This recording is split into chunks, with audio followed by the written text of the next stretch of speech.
빌립보서 1장 7절과 8절 다 같이 합독하실까요? 내가 너희 무리를 위하여 이와 같이 생각하는 것이 마땅하니 이는 너희가 내 마음에 있음이며 나의 매임과 복음을 변명함과 확정함에 너희가 다 나와 함께 은혜에 참여한 자가 됨이라. 내가 예수 그리스도의 심장으로 너희 무리를 어떻게 사모하는지 하나님이 내 증인이시니라. 아멘. 빌립보서는 우리 기도 제목을 빼곡히 담아놓은 서신이라고 생각합니다. 이렇게 기도하라. 물론 주님께서 가르치신 주기도가 있습니다. 그걸 더 구체적으로 우리가 이렇게 기도하는 것이 참 필요하겠다, 또 귀하겠다고 여기는데 빌립보서가 아주 눈에 띄는 서신이라 할 수 있습니다. 사도 바울이 여러 교회, 여러 사람에게 편지를 보냈지만은 저도 이번 기회에 빌립보서를 읽으면서 정말 특별하게 생각하는 교회 같아요. 물론 그가 이방인의 사도로서 첫 번째 목회한 것, 전도한 것이 빌립보이기도 처음이기도 하지만은 거기서 그들이 바울을 어떻게 대했고 바울은 그들을 어떻게 생각하는가를 아주 거의 구절구절마다 느낄 수 있어서 참 이렇게 귀한 사역이 있을까, 이런 목회가, 이런 선교 사역이 참 귀하고 부럽기만 합니다. 바울이 이렇게 서론에서 기도부터 시작하고 내가 너희를 생각한다고 이런 말들을 거듭한 서신이 없습니다. 매우 좀 딱딱하고 좀 뭐라 그럴까, 공식적인 말들은 대부분 서신이 있습니다만은 이건 마치 가장 사적인, 마음을 열고 자기가 편안하고 또 아주 귀한 사람에게 하는 것처럼 이 내용 자체가 얼마나 마치 딱딱한 음식이 아니라 말랑말랑하고 달콤하고 맛있는 음식 같은 그런 이야기들 볼 수가 있습니다. 여기도 보면은 내가 너희 무리를 위하여 이와 같이 생각하는 것이 마땅하다. 이것은 앞에 3절에 나왔죠. 내가 너희를 생각할 때마다 나의 하나님께 감사하고 또 간구할 때마다 너희 무리를 위해서 기쁨으로 항상 간구하고 있다. 생각나니까 기도하는 겁니다. 생각나면 기도 안 할 수 있을까요? 저도 우리 성도들이 기도를 부탁할 때, 물론 기도를 부탁하지 않으셔도 저는 기도합니다마는 기도를 부탁하면 더 생각이 나요. 더 구체적으로 기억이 나고 그래서 더 기도하게 됩니다. 근데 바울은 여기에 어쩌다가 아니라 생각할 때마다, 내가 간구할 때마다 너희를 생각하고 너희를 위해 기도한다. 이것이 마땅하다고 한 번 더 7절에 이와 같이 생각하는 것이 마땅하다. 오늘은 바울이 이렇게 말할 수밖에 없는 이유를 함께 보겠습니다. 우린 종종 그러면 안 되지만은 말잔치로 끝나는, 즉 립서비스란 말하죠. 기독교인들, 특히 목사들은 그런 외식하기 참 쉽습니다. 그냥 습관적인 말들, 공식적인 말들. 그래서 그 말에 뭔가 좀 허전함이 상대방에 느껴질 만큼 죄냅니다. 하도 많이 쓰는 말들. 그래서 정말 얼마만큼 저 말은 속이 차 있을까 느낄 수 있는 순간도 있습니다. 그런데 바울은 지금 립서비스 하는 것이 아니라는 것을 7절에 말하고 있어요. 내가 한 말은 결코 립서비스가 아니다. 이렇게 내가 확신하고 있고 또 마땅한 이유가 있다 이 말입니다. 너희를 생각할 때마다 기도하고 너희를 위해서 간구할 때마다 내가 하나님 앞에 구하는 것, 이건 너희가 처음부터 이제까지 복음에서 너희가 교제함을 인함이라. 즉 그 사귐, 만남, 복음으로 서로 이어진 것이 처음에 시작한 날부터 지금까지 계속 이어지고 있기 때문이다. 그래서 하나님이 지금까지뿐만 아니라 너희 속에서 선한 일을 시작하신 이가 언제까지? 그리스도의 날까지 이루시길 내가 확신한다. 지금까지 지나온 일을 보면은 하나님이 시작하신 이 일을 그리스도의 날까지 다 이루실 걸 나는 확신한다 하고 바울이 말했어요. 신앙생활이 이와 같아야 한다는 것, 시작도 중요하고 그것이 이어져야만 한다는 것을 우리는 여기서 볼 수 있습니다. 한번 기도하기 시작했으면 그 기도가 하나님께로부터 응답받을 때까지, 또 우리가 주님을 섬기기로 했으면 그 섬기는 마음이, 자세가 흐트러지지 않고 끝까지 갈 수 있도록 이것을 귀하게 보시는 것이다 이 말이죠. 그게 참마음이기 때문에, 그게 립서비스나 하나의 형식이 아니라 진짜이기 때문에 그 가치가 빛나고 그것이 하나님께서 기뻐하신 것이라 이 말이죠. 바울이 지금 말하고 있기를 너희한테 말했던 것, 즉 이제 내가 생각할 때마다 하나님께 감사하는 것, 그 빈말이 아니다. 너희가 내 간구할 때마다 너희 무리를 위해서 기쁨으로 항상 간구한다. 이거 빈말 아니다 이 말이죠. 이같이 말하는 것, 이것은 마땅하다. 즉 내가 한 말에 대해서 내 스스로도 마땅하다고 생각한다. 왜? 그건 충분한 이유가 있다 이 말이죠. 그 이유가 뭐냐? 이제 7절 하반절에 보면은 이는 너희가 내 마음에 있음이며 나의 매임과 복음을 변명함과 확정함에 너희가 다 나와 함께 은혜에 참여한 자가 되었기 때문이다. 즉 바울이 생각할 때에 빌립보 성도들은 어떤 사람들인가?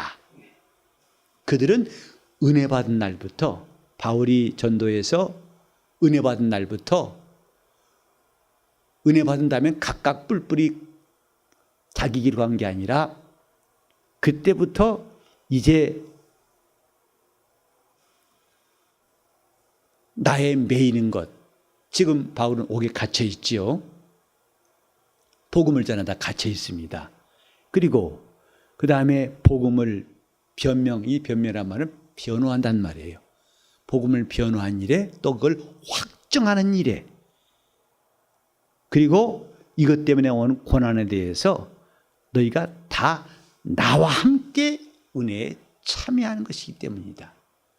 즉 이 사람들, 그 빌립보 사람들은 바울에 의해서 은혜 받은 다음부터 그때부터 줄기차게 바울을 지원하고 관심을 가지고 협조하고 참여했어요. 동참했다 이 말이에요. 그러니까 바울이 감사하고 고마워하고 기도하는 거 마땅한 거고, 이건 확신이고, 이건 립서비스가 아니다. 지금 바울 사도가 빌립보 교인들에게 한 말,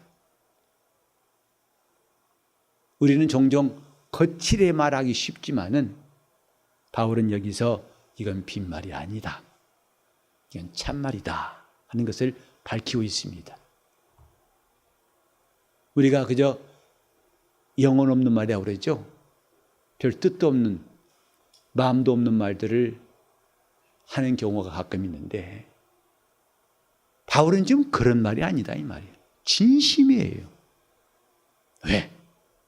그들은 은혜 받을 때부터 시작해서 계속 바울의 이 복음의 사역에 동참하는 사람이 되었어요.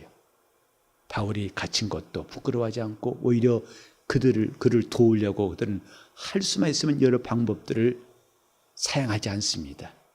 언제까지? 지금까지.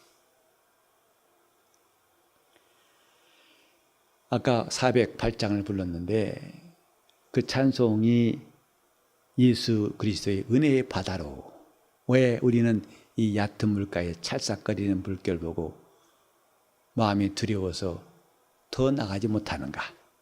이제 언덕을 떠나서 창파의 배 뛰어 우리는 주 예수의 은혜 바다에 더 깊이 나가자. 이 노래를 제가 하고 싶은 이유가 이 말씀을 생각하면서 은혜 받은 다음에 그들이, 그 빌립보 교인들이 거기서 계속 이어지고 그래서 나중에는 사도 바울의 동역자가 되고 후원자가 되고 함께 고난에 참여한 자가 되고 함께 같은 소망을 가지게 됐다는 이 사실이 무엇 때문에 가능했을까? 은혜 때문입니다. 은혜는 잠깐 누리는 게 아니라 우리 영적 생활을 일생 동안 지속케 하는 힘이에요. 은혜 받으면 달라진다는 거, 은혜 받으면 참 신기한 역사가 있다는 거, 우린 잘 기억하고 있습니다. 은혜 받으면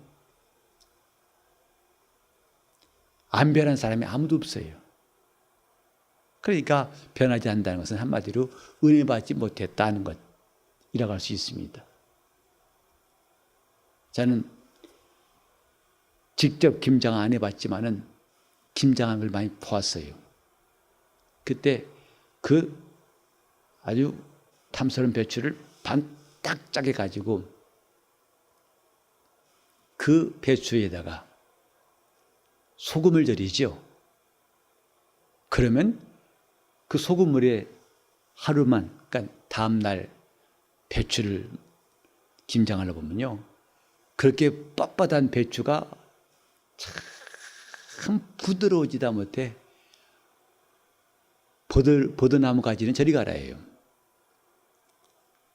그러니까 소금물 절이기 전까지는 이렇게 하면 뚝 부러지는 배추 잎사귀인데 하루 소금물에 절여놓고 나중에 김장하려고 딱 이제 속도 넣고 김장하려고 하면 아주 정말 부드럽다 못해 야들야들 부들부들 요들요들. 그거 보고 한참 생각했어요. 참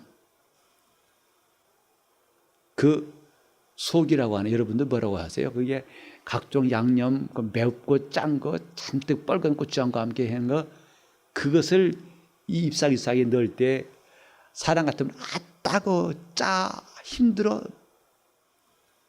배추는 입이 없으니까 그런 말을 못하겠지만은, 그러나 젖혀가지고 자 이거 좀 넣겠다. 넣으시 없어서 촉촉촉촉 오므리고 또 다 벌려서 촉촉촉촉 오므리고 배추가 두툼해질 만큼 속을 잔뜩 넣어도 젖히면 젖히는 대로, 덮으면 덮은 대로 배추 잎사귀가 나긋나긋한 걸 볼 수 있습니다.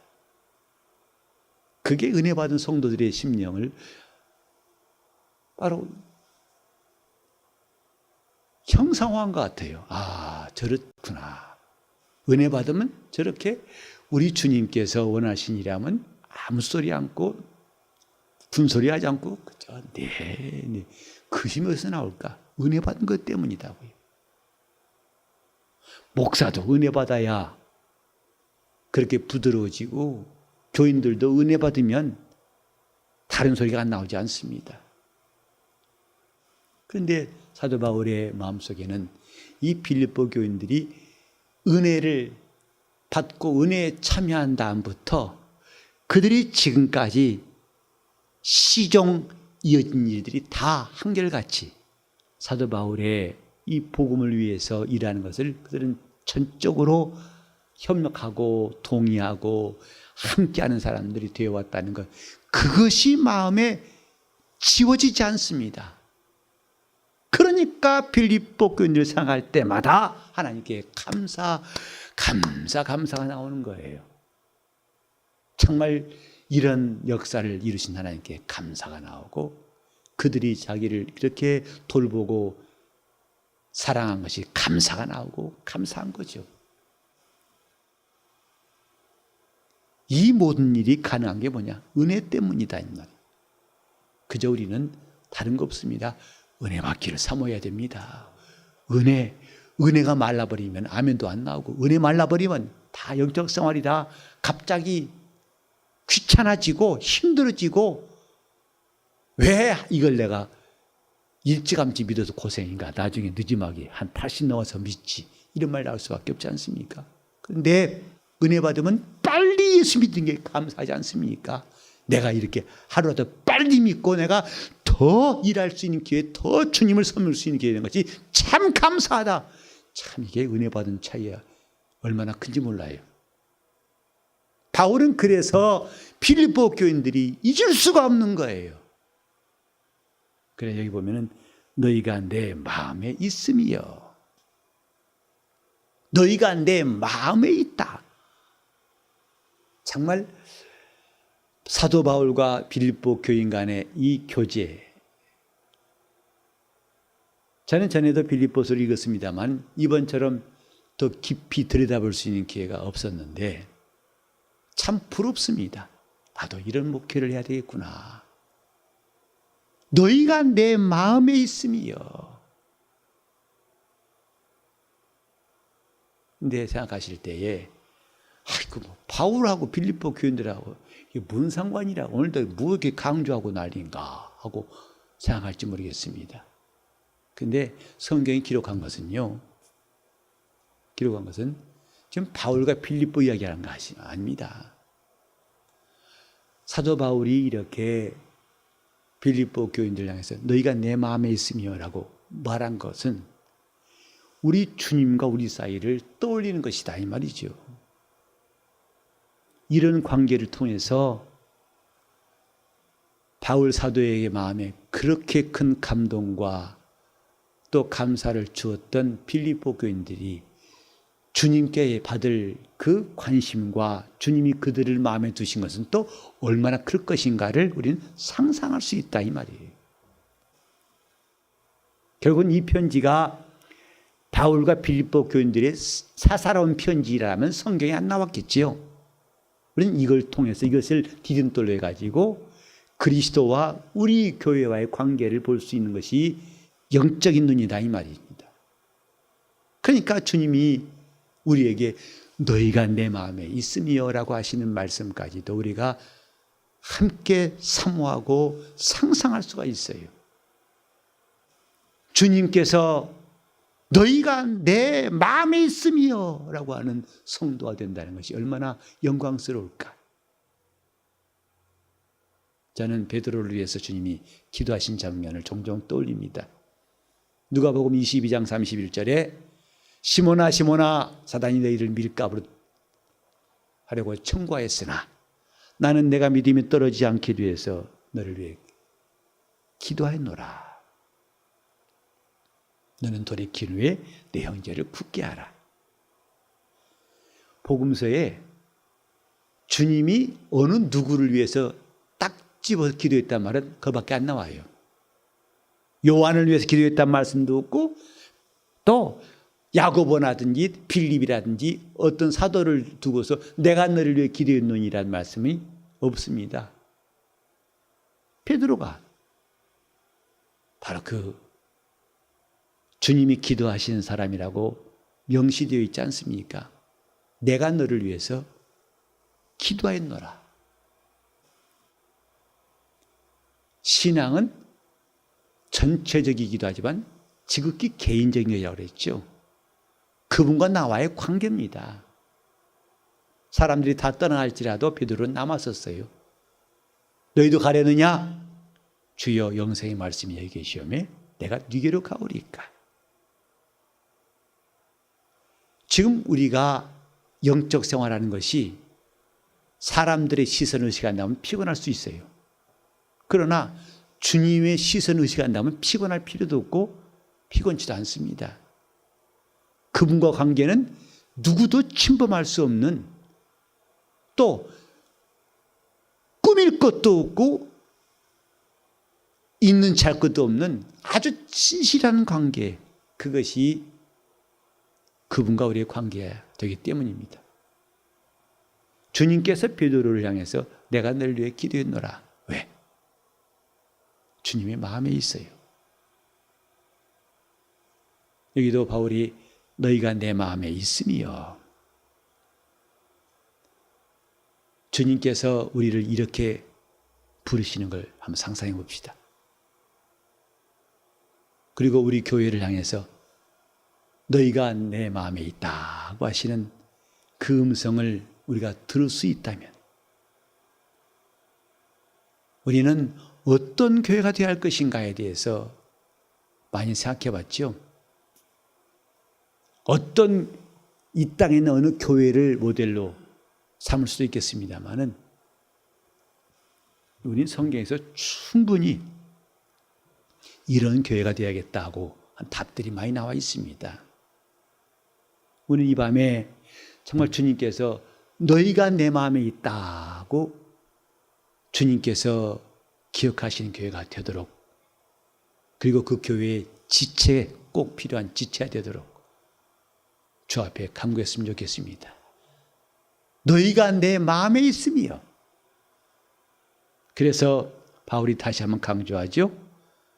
이제 내가 예수 그리스도의 심장으로 너희 무리를 어떻게 사모하는지,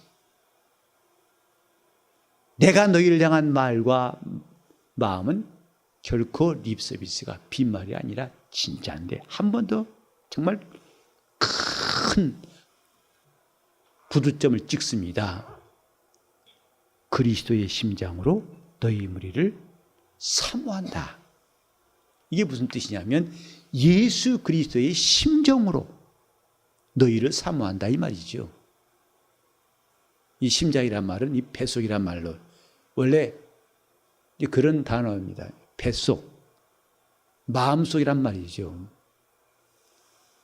주님의 마음으로, 주님의 심장으로 너희를 사모한다.